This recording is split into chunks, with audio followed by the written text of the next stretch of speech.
Welcome to The Hockey Show with Pat Boyle and Barstool Chief. Brought to you by the Chicago Wolves. On Chicago's home for sports, ESPN Chicago. Listen now in HD on our app and on ESPN 1000. Ready for the power play? You're listening to The Hockey Show on ESPN Chicago. Welcome to the Hockey Show podcast with Barstool Chief. I am Pat Boyle. Chief, I got my Barstool shirt on, my Connor Bedard 4-5-9-13, the lottery ball sequence that got us the generational player. The all-time luckiest lotto combo. It's probably worth to the Blackhawks organization like $500 million, like over 10 years of tickets and revenue and all that kind of stuff. They literally hit a lottery. So those are the numbers. It looks good on you, Pat.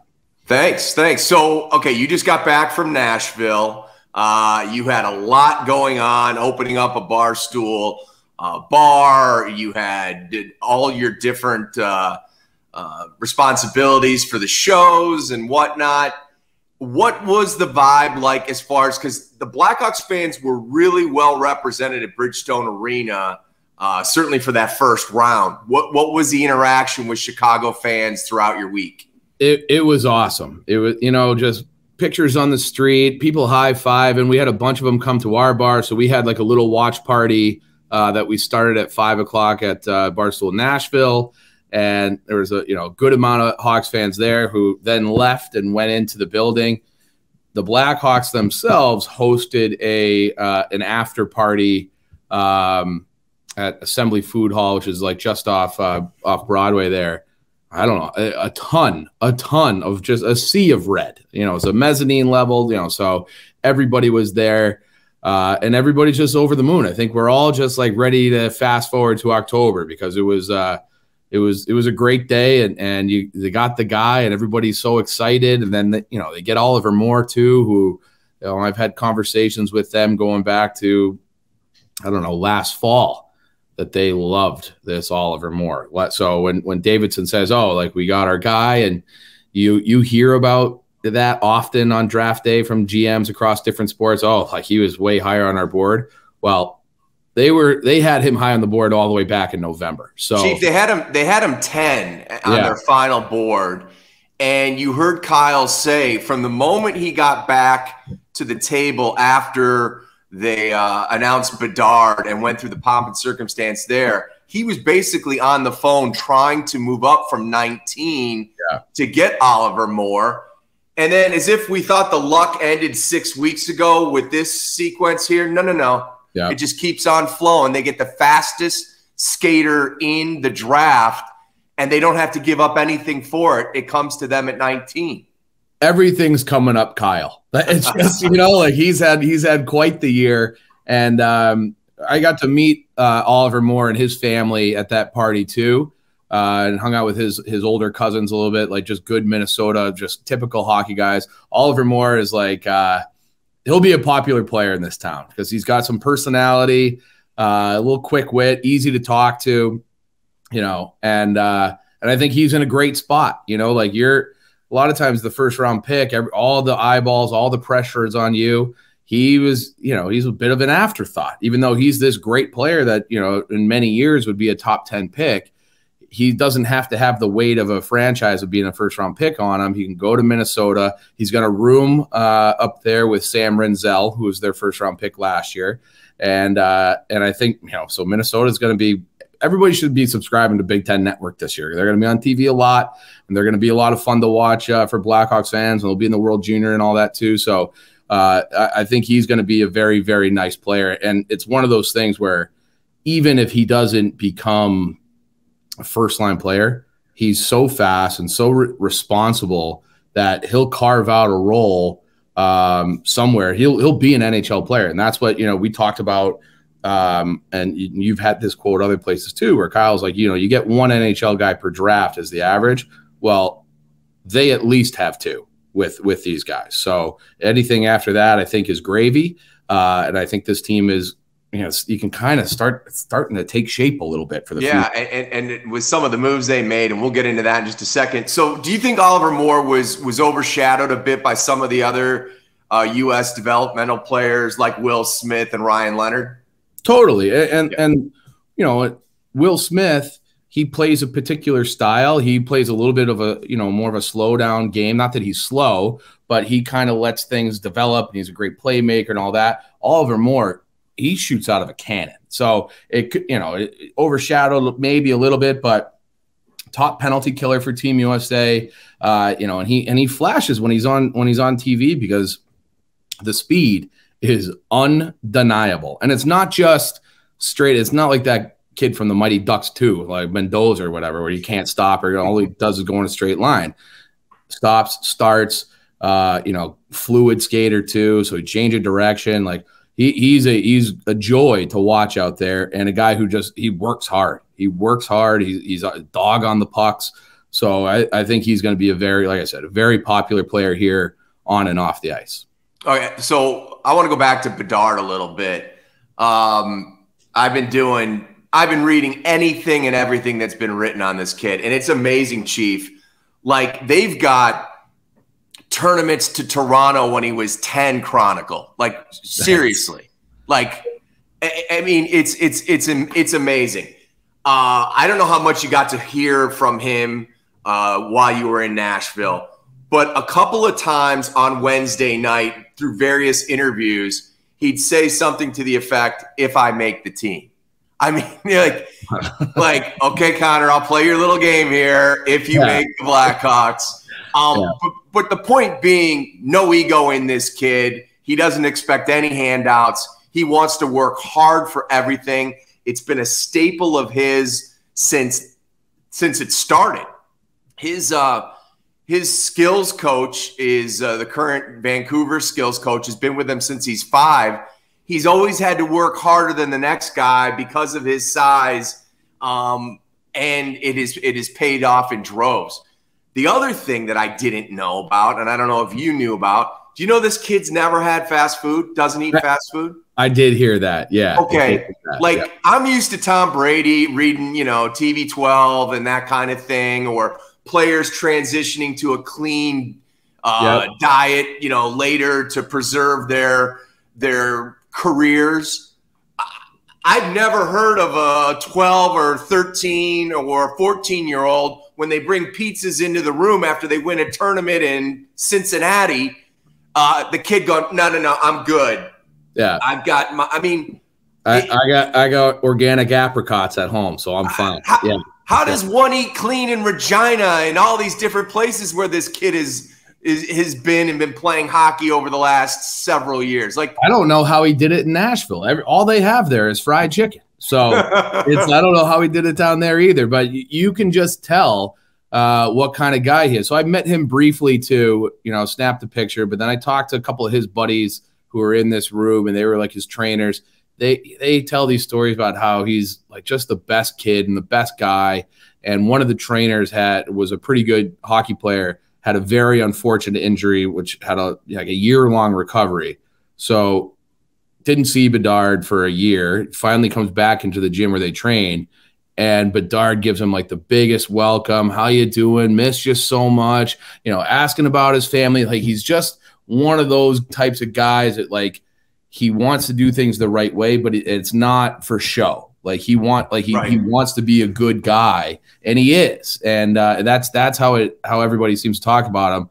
And, I met his mother in that room too. Sweet as can be. Like, there, it's just, you could just get good vibes off of people. Everybody that he has chosen to surround himself with seems like a very good person. So I think that and I think when you're coming in with all this pressure and to be the new face of the league, at least the new face of the Chicago Blackhawks, original 6, you're going to have all this pressure and weight of expectation. I think that he is uniquely equipped to handle that.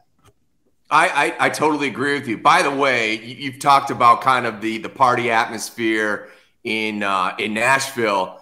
You got to see the salt shed as ESPN showed it. Dude, What was that? They put on a hell of a show. Something like 5,000 fans. Incredible. It was amazing, and they spent a lot of and invested a lot of money and time into making that venue feel like a Blackhawks.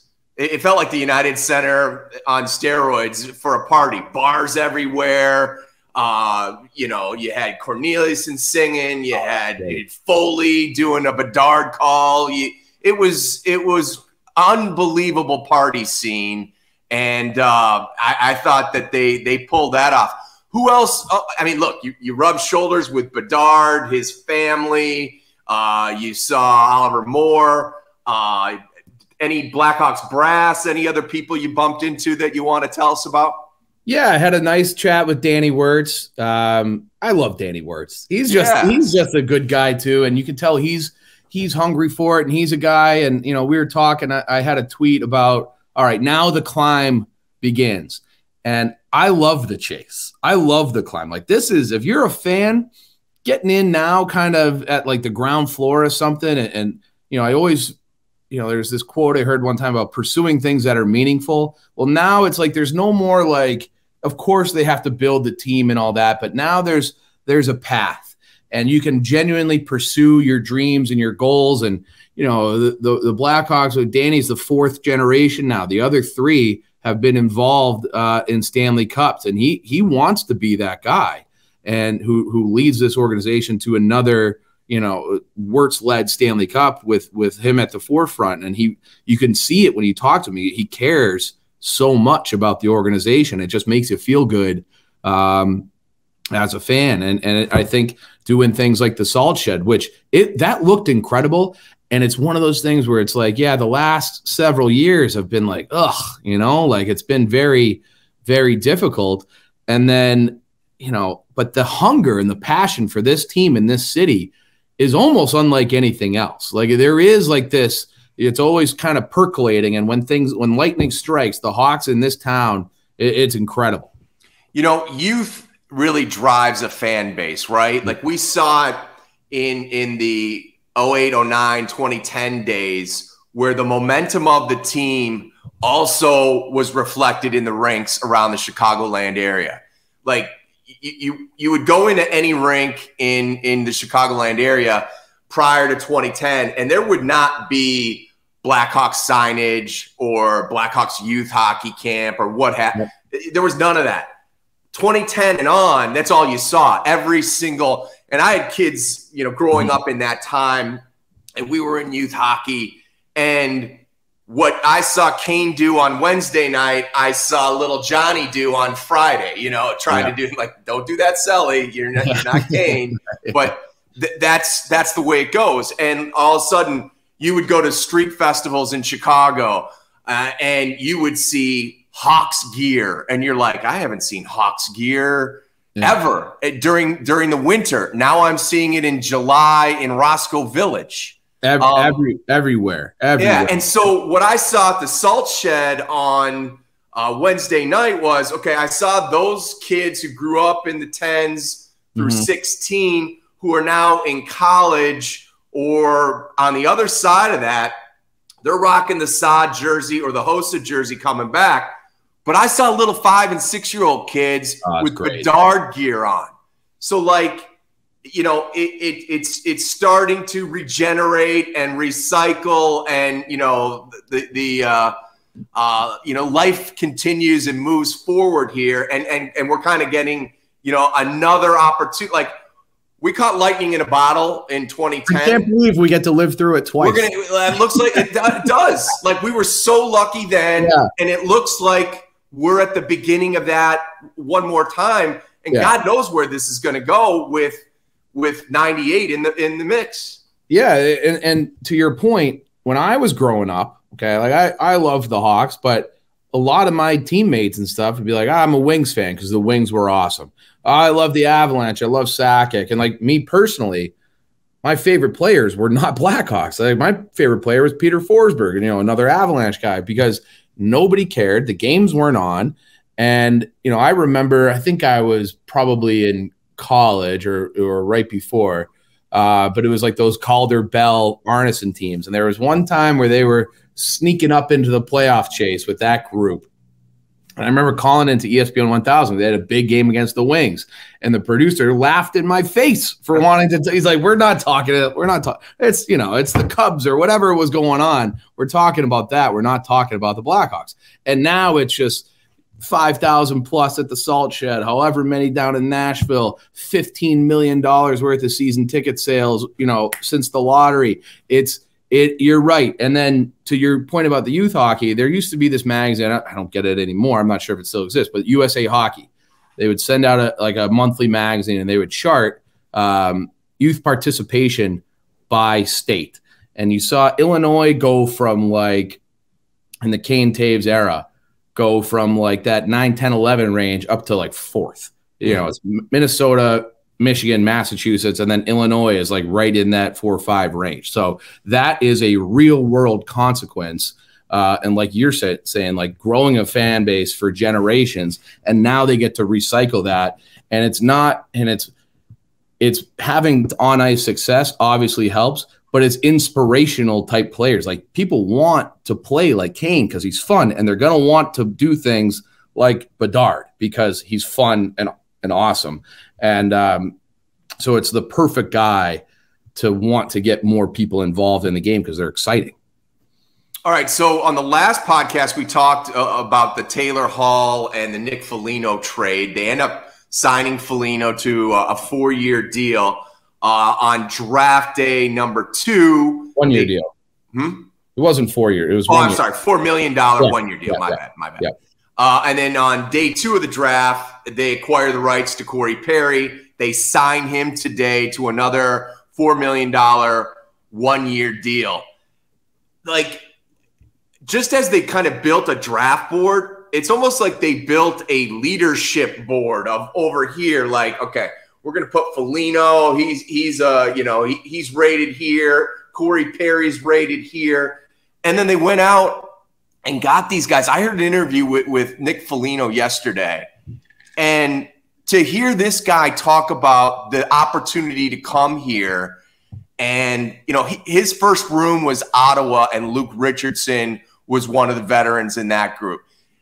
We know that he was a longtime captain in Columbus. He knew Seth Jones there. He knew Connor Murphy there as well. His role in Boston was minuscule. The minutes were small. He had a specific role. It's a championship. It's a ready to run to the cup type of team. You have a specific role in that. He comes to Chicago, gets paid handsomely, but they're telling him, you're going to play on this line. You're going to get more minutes than you've had the last couple of years. You're going to usher in arguably a generational player and help cultivate that room. To hear his excitement at age 35, I was ready to, drive off the road and go get myself a Nick Foligno jersey, knowing that he's probably only going to be here a year or so. Well, and he's from that family, right? The Folignos have become one of those names with his second generation, with him and his brother. And you need guys like that to win. There's a reason why Boston, pursuing a championship, wanted Foligno, and because he'll do what it takes. And people are saying, oh, he's 35. He's had, I think, some back problems or whatever. I don't care about that for 1 second. I want that guy in the room wherever they end up penciling him. He could be on the 4th line. He doesn't even have to play every night necessarily. He's still going to have an impact on this team this year and for the future. He's a perfect guy. Perry, look, I've hated him for 15 years. Can't deny that. But as soon as he beats somebody up for going after Bedard, it's going to warm my heart, and I'm going to be right there with him. I hope they go get Ryan Reeves too. I just want to have have those 3 veteran tough guys. Maybe bring in Lucic. We'll just have next year is going to be about goals and beating people up. I don't know how good they're going to be, but it's going to be a lot of fun to watch if you're a fan.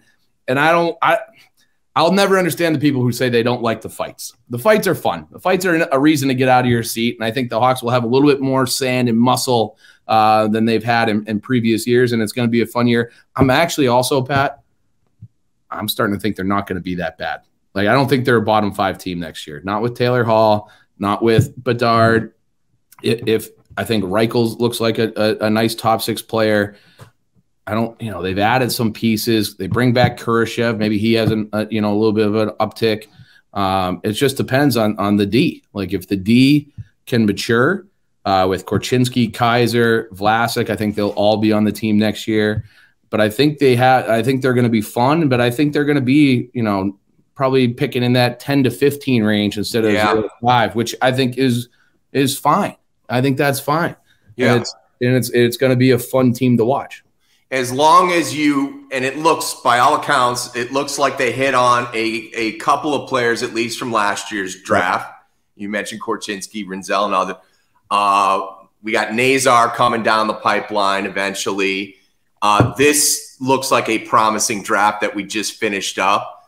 And I think we've already seen, we talked about the Bedard effect on free agents. Don't tell me that Corey Perry would have signed a 1-year deal if they picked Lucas Carlson or Leo Carlson. Yeah, I don't think that those players come here. No, I don't think Taylor Hall's excited about coming here if he's not on a line with Connor Bedard. Taylor Hall, he's got 2 years left. How old is he now? 29? 30-ish, 31, I think. So he's probably looking at that and being like, I'm going to have all the power play one time. I'm going to have all the time with this kid, Bedard. I'm going to have way more points playing on the top line, salivating, getting one more big deal because he gets to be a winger with Connor Bedard. I think, there's a lot of benefit to that. And he's like we said on the other show, to have a guy that was the number 1 pick himself. And he was in there when it was like, all right, like they had other number 1 picks, but he was supposed to be the one, like the guy, like he was probably the best of that. Yakupov, Hopkins, all those guys. Like Hall was the most celebrated guy. So he understands a little bit of that pressure. And he's a guy, I've always loved Taylor Hall going back to his, World Juniors and junior and Memorial Cup runs. Cause he plays recklessly. And I mean that in a good way. Like he doesn't really seemingly care about his body too much. Like he goes into corners, he goes to the front. So I think we're going to like him here too. So I think things are taking shape. It's a fun time to be a Hawks fan, like we were saying. Okay. So, we talk all about the leadership and what these guys are going to do to help cultivate, the new culture that has started under Luke Richardson and that continues to get momentum here in year 2 with him and Kyle Davidson. But there are still, and we debated it on our radio show on ESPN 1000. We debated it time and again on podcasts. Why couldn't they have done the leadership thing with Taves and Kane? So Kyle Davidson was asked about that. Ben Pope from the Sun-Times asked Kyle, what's the logic behind moving on from Taves and Kane, but then bringing in Foligno and Perry for veteran leadership? This is what Kyle had to say on that topic. He goes, no offense to Corey Perry or Nick Foligno. They're not Jonathan Taves or Patrick Kane. Corey was a very, very good player at his peak, but just having those club legends is a little bit different.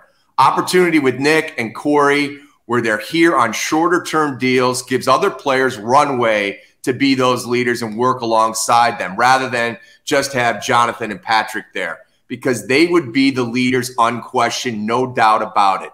And there would be somewhat of a roadblock there in terms of leadership development. In my opinion, having good vets on short-term deals allows some of the guys who might be here longer to jump into those spaces and therefore use Nick and Corey as resources and help solidify the culture in the locker room short-term.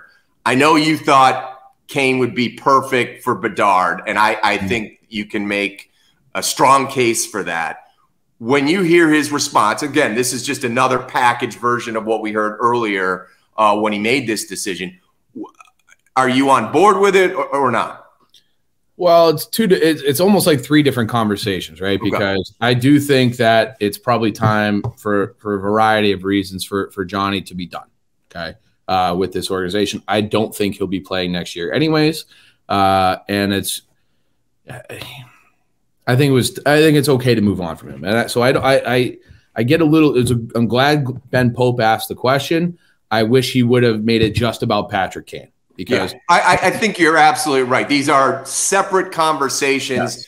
Johnny's career kind of hangs in the balance. So to talk about him as a leader with everything that he's gone through in recent years, I don't think he hasn't been able to do that role for a while, if we're being honest. Right. So Kane still being, a very good player in the league, especially now he's going to have his hip fixed. I don't know if you've seen those videos. We talked about that a little bit. I've watched them since. He's looking schedule pretty explosive. And he's a guy who has exhibited that, where it's like DeBrincat, Hartman, all these guys that he's been Schmaltz, and knows how to push guys, knows how to be a good teammate, and is not overbearing, and I don't think there's anything wrong with looking to a guy like that. So I hear Davidson.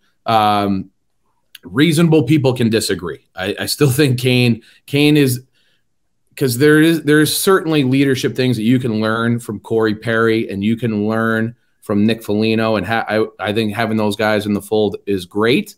There is something to be said for on ice play and learning how to be a skill player and a top player, and all the little ways to create space, how to pick your spots, how to do all those things that Kane has learned over 15, 16 years and does it as well or better than just about anyone.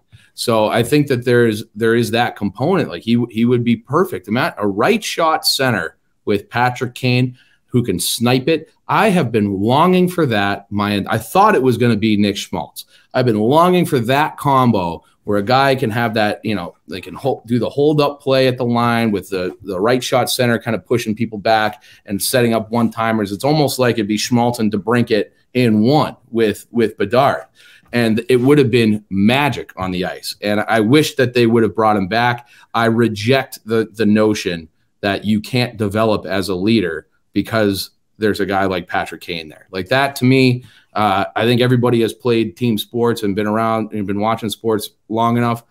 Leaders always come to the forefront, regardless of who else is there. If you're a leader, you're going to be a leader. If you're not, it's not because there was some veteran in the room there too. So I just don't buy that. But like I said, I'm glad they have the guys they have. I do think that everybody would benefit from having Kane there too. Yeah, as long as Kane is here, it's his room. And I think as we look at it now, it's Connor Bedard's room in waiting. These are just veterans that are placeholders that are going to keep the culture going, teach a lot of the younger guys, including Connor, how it is in the NHL. And I think that's great. Year one, year two, for Connor to see how a Tyler Johnson goes about his business, how Corey Perry, how Nick Foligno handles things. And I think you're going to see Connor Murphy and Seth take bigger roles as well. I don't think Patrick was demonstrative, and I don't think it was, this is the way it just wasn't, his actions spoke much louder than his words, although he's very thoughtful when he talked about his player, about his teammates, and about the team and things of that nature. So I'm in the same camp with you. One other thing about that too, don't you think it would be beneficial to have a guy like Patrick Kane in the locker room? So instead of having 20 guys with a microphone in Bedard's face after every game, actually, you know what? They're still going to want to talk to Kane, and Bedard can be an 18-year-old kid and focus on his game more because he doesn't have to be the focal point of every single post game, every single article, every single everything, because Patrick Kane is there to shoulder some of that burden, because that's a benefit. And that's something that Seth Jones, Connor Murphy, Nick Foligno, Corey Perry, no offense to those guys, nobody cares what they have to say, if we're being honest. Everything is going to be focused on Bedard. The only guy who could have helped him shoulder some of that responsibility is Patrick Kane. And I think not bringing him back to help with that, aside from all the on-ice stuff that we've talked about, is an oversight by the organization. Yeah. I really do. You also have to remember, they made this decision before they found out they were going to get Connor Bedard. Right. Which is really interesting when you think about it that way. That, like, to me, you can make a case that if you knew you had Connor Bedard coming in this year, and you wanted a clean slate and you wanted to market him a certain way, and I mean that they decided this, I think you could make a strong argument as to why you possibly would want to part ways with Patrick.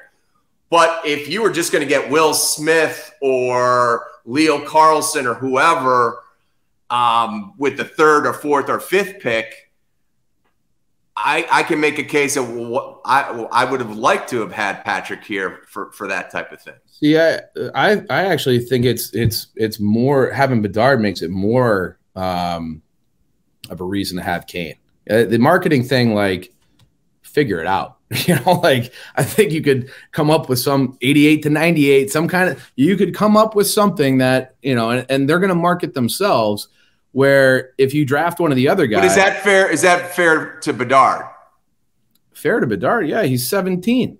He'll have plenty of time. Fair to, and I think Bedard would tell you, like you said, he's humble and all this stuff. Well, if I make the team, all that, he hasn't earned anything. So fair to him, you take your rookie deal and start working, get to work. Right. So, but I think insulating him from some of the pressure, and I think, if you look, he's going to feel that. And I think having a guy like Patrick Kane in the locker room, in front of the microphone, answering the questions, being the captain, so it's not all on him, is huge benefit. It would be a huge benefit to just let him be a rookie and let him be a kid, because there's gonna be growing pains. As great as he is, there's gonna be growing pains, and there's gonna be tough questions and tough moments over an 82 game season against men. Having Patrick Kane there to just be like, hey, like I'll go talk to the media here. I'm the second star. You go back in the locker. I'm gonna go talk to whoever's the rink side. I'll talk to Panger after the game, all that kind of stuff that, it's all, he has so much Bedard has so much responsibility now. And I do think having Kane would have really, made his transition easier as a professional and as a player. There's no question he would have shielded Connor from some of the, the extra criticism or what have you, because while they are going to be probably better next year, I think they've taken a step back in goal. There's going to be some tough questions to be answered in that locker room over the next couple of years as expectations rise. We're talking about this in this grandiose way of like how we think this lineup's going to look. Another thing is seeing them go out there and do it. Mm-hmm. Yeah, and to your point about the Will Smith and all those guys aren't coming in next year. Fantilli could at Columbus, and maybe even probably will. But Smith is going to college, and a lot of these other guys are. Carlson's probably going to stay in Sweden for at least another year. And the only person that is and the expectations for those guys will never be what they are for Bedard. Bedard, Austin Matthews came in opening night and scored 4 goals. Yeah. I do think that if Bedard, for whatever reason, gets off to a slow start, which is reasonable to expect because he doesn't even turn 18 until next month, that, I think having to answer those questions, I'm just trying to figure it out, and having that pressure, I think, is a lot. And I think having Kane there would be great. So he's a free agent. If they want to pick up the phone, his hip's looking pretty good. So bring him in, have him play that role, put the C on his chest, and away we go. And I wonder if sometimes the organization even has a hard time separating 19 and 88. And if that's part of the equation here, it's like, well, how do we keep one and not the other? Maybe, but to me, and then you traded him at the deadline before you knew. But that, go get an asset. But it's clear that they don't want him back, which is I will never understand it. I'll never understand it. And, I'm excited for the next era. And, we had Davidson on and we didn't really ask him. Eddie asked him one question about Kane, but I could talk about this dynamic forever. And I just feel like I'll never get an answer that will satisfy me, that I'm like, okay, but reasonable people can disagree. I vehemently disagree with Davidson and whoever else is pushing that narrative. We'll see if someday. I mean, I don't see any way in the near future that it happens, but we'll see if 88 ever comes back. I don't know. I'm holding out hope, but again, sounds like it's a no. What did you think of day 2? Go ahead. I'm sorry. No, it sounds like it's a no on Kane. It sounds like he's. Yeah. I don't even know how much desire he has to come back here after everything. So, they could offer him, and I know he's keeping that house up there. I know that, but other than that, he's we'll see what he does. So I don't think he's coming here though. All right, so day 2 of the draft, they take 9 more players. They start the run on goalies by taking Adam Gajan, the Slovakian netminder, who was the best goalie at the World Juniors, who was, on the other end of Bedard's overtime winner, Heartbreak Selly, in the quarterfinals. So they have a connection already. Were you good with that pick? And how did you kind of like day 2, where they seem to prioritize size in the middle to late rounds? Yeah, middle to late, because second round was still, the forwards were smaller, more skilled guys, with the exception of, Messiak is like 6'2" or whatever. Yeah. But yeah, look, goalies, I am kind of the opinion that you should probably try to get one every draft, because you just never know. And taking one high and getting the first one, so the one that you like the best because he's sitting there at 35, I think that's a good move. And it's going to take him a long time. So that he was sensational in that World Junior, and he was kind of a late add-on to that Slovakian team. And then quickly he was supposed to be the third string guy, and it was like, oh wait, no, this guy's actually the best. And everybody had passed on him. This is his second year as being eligible for the draft. So I don't know how many times he get passed on, 400 times or something like that in the 2022 draft. So, but he looks like a very good athlete. It takes time to hone those things in. He's going to Duluth, which is obviously a very good program. But his USHL, he's not like an everyday starter in the USHL. He was kind of up and down in the NA the year before. So, but I think it's a good pick, and I have high hopes. But goalies, Corey Crawford, it took him until he was 26 to play in the NHL. 6 years in the minors. Yeah, two more. Yeah, exactly. 2 years of junior after he got drafted, and then 6 years in the minors. So it'll take time, and it's just one of those, you stash it away. And like we said at the top, for me, because they got the two NHL guys in this draft for sure, everything else is kind of gravy. So if these guys don't make it or whatever, there's other ways to fill out your roster around your budding top 6 with Bedard, Reichel, Nazar, and more. You can, who knows if any of those 4, including Bedard, will be a long-term center. So maybe those are your wings, and you go out and you get some veteran kind of bigger center to play down the middle and be more of like a playoff type look down the middle. And we'll see. But there's a lot to be found out here in the next, 3-4 years of what these guys are. But I can promise you they're going to be fast, and I can promise you they're going to be exciting. But how all the pieces come together, we'll see. So I think, adding size is good.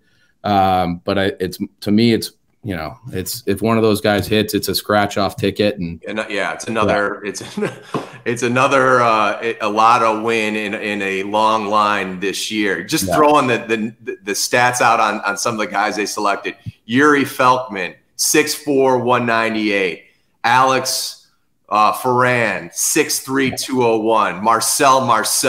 Love that name. Love that name. Yeah. 6'4", 243. Holy big boy. Nikes. Big guy. Doesn't miss a meal. Milton Oscarsson, 6'6", 216. We got, maybe the Bulls could use him. So, I mean, like you said, these are shots at the, this is throwing darts, and you hope you hit on one, and if send them off to that Laura Stam skating school and see if we can turn these guys into NHLers. Where do you think Corey Perry plays? Fourth line. fourth line somewhere. I think and Foligno's on that fourth line too. Yeah, I think maybe he might have some flexibility there, and Perry too. I'm sure Perry will get power play time on that, on the second unit, or maybe he's a net front guy in the first one. He's still very good around the net. He just doesn't move the way that he used to. But he's a guy who's going to stand up for teammates and be a leader and kind of be a deterrent. And you need guys like that. So I think he's definitely a bottom six guy and some power play help. And we'll see how it comes together. I'll tell you one thing though, I don't want to see him wearing number 10. I don't want to see him wearing number 10. Give that Sharpie's number. Give him something else. He can't wear 10. I agree with that. With that. Okay, so the draft picks, they flew back with the brass today from Nashville. Development camp is going on. Again, it's all off ice this weekend. Yep. Free agency starts tomorrow. The draft picks are going to be introduced to the media at 5 o'clock today. We're going to carry that, by the way, on NBC Sports Chicago. I'm going to be there to meet Bedard for the first time, so looking forward to that. Any other I don't think they're going to be really active. In free agency. I think they've kind of Perry and Foligno seem like the type of things that was their objective, and they've kind of handled that. Yeah, I feel like the roster is kind of filled out. I mean, maybe you add another center somewhere in case you do want to start Bedard on a wing, but they have Hall. They still have Jason Dickinson, who I thought had a pretty nice year last year considering how they got him. Kurashev will be in the mix. Reichel's a full-time guy. See what you have in Tyler Johnson. There's not that many spots, and I think the D is basically set too because they brought back Tenorti, and they got Jones and Murphy, and then they got the kids. So I think the roster is pretty close, unless they want to go get another Jason Dickinson type, and I don't even really know who's out there because I haven't looked yet because it's been all Bedard all the time. So one of the funniest things I saw this week was Kyle Davidson with Penalty Box Radio there in Nashville. The thing went viral.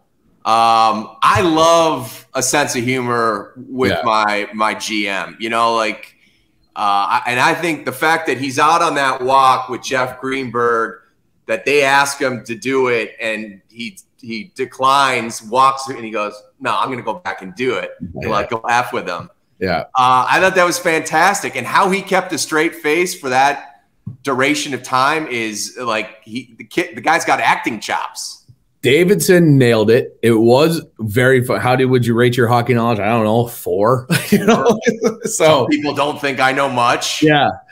But I thought he did very well there. My biggest problem with that was that what was the name of the company again? Penalty Box Radio. Penalty Box Radio. When they realized it after the fact, they're like, "Hey, Blackhawks, come get your GM or whatever." You can't edit that after. Well, you can't have somebody like, "Hey, man," you just have to let that go out and then see the reaction, and then take it on the chin he was great. I didn't love the way that they presented it, but I thought Davidson did perfectly. Yeah, I thought even at the end when Davidson, and he admitted on Wednesday night that he told them "Hey, I'm the GM of the Blackhawks." Yeah. The dude still didn't believe he was the GM of the Blackhawks. Where's the credibility for Penalty Box Radio? I mean, right. Well, we had Davidson on our show, and my co-host didn't believe that he was the GM of the Chicago Blackhawks. So White Sox Dave didn't. He's like, "This is the GM." Yeah. And no, seriously, where's the GM? Yeah, exactly. And he's like, and then he was like, "Yeah," because Davidson's kind of a little guy, right? He's a smaller guy. Yeah. And he's kind of scrawny. And I'm like, "No, he's not, dude. He's yoked." He's like, "Oh yeah," because Dave just likes to put everybody in a box like him. He's a small, unathletic guy. I'm no, Davidson's real strong handshake. He's in shape. He's a fit guy. He's like, "Yeah, all right, yeah." But yeah, I think but Davidson does, he's done a pretty good job of, for the most part, doing the Belichick answers. He doesn't give a ton. He keeps kind of a low profile, I would say. Yeah. Well, look, it was a big week for the Blackhawks. We're both psyched about where the direction of this thing is going. And that's going to do it for this edition of the Hockey Show podcast. Make sure you follow Chief at Barstool Chief. Follow me at Boyle NBCS. And we'll be back on this platform anytime there's breaking Blackhawks news on ESPN Chicago. Catch you next time. The Hockey Show with Pat Boyle and Barstool Chief. On Chicago's home for sports, ESPN Chicago.